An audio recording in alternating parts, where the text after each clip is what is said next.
Usai vakum sekitar 2 tahun, para kolektor perangko kembali memamerkan koleksi mereka. Kali ini pameran digelar di salah satu mal di Kota Makassar, Sulawesi Selatan. Perangko unik dan langka turut ditampilkan di pameran ini.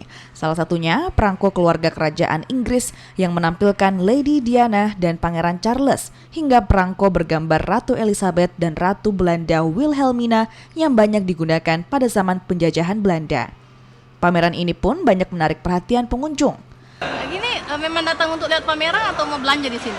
Ya, memang tujuan di sini datang buat pameran karena saya merasa sangat exciting sekali untuk melihat adanya pameran filateli kayak begini, karena bukan hanya kita sebagai anak muda juga pelajar harus juga tahu kalau dulu ayah-ayah kita, orang tua kita pakai dulu beginian. Nah, kita ini belajar di sini untuk mengerti bagaimana culture-nya mereka. Nah, kita di sini juga tahu mereka itu dulu.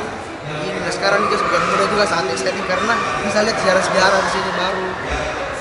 Pameran perangko kali ini tak hanya menampilkan koleksi para filatelis, tapi juga sebagai ajang untuk memberikan pendidikan sejarah pada anak-anak.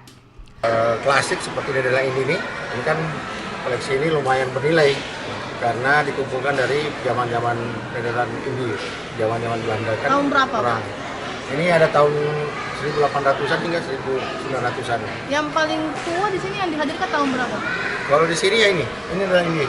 Dan di sini tanpa harus saya sebut ada yang beli sampai 250 juta hanya satu lembar koleksi. Ini didapat dari mana saja Pak biasanya kalau perangko lama seperti ini?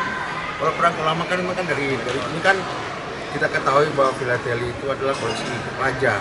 Jadi mulai awal perangko diterbitkan itu tahun 1840 itu perangko Black Penny itu dari situ udah mulai koleksi. Jadi kalau kita mau ngurut dari dulu memang koleksi filateli itu adalah koleksi yang memang mendunia. Perangko kini memang kian ditinggalkan seiring perkembangan zaman. Namun perangko pernah ada dan jadi barang berharga di masanya. Perangko pun kini bisa jadi saksi sejarahan panjang peradaban manusia.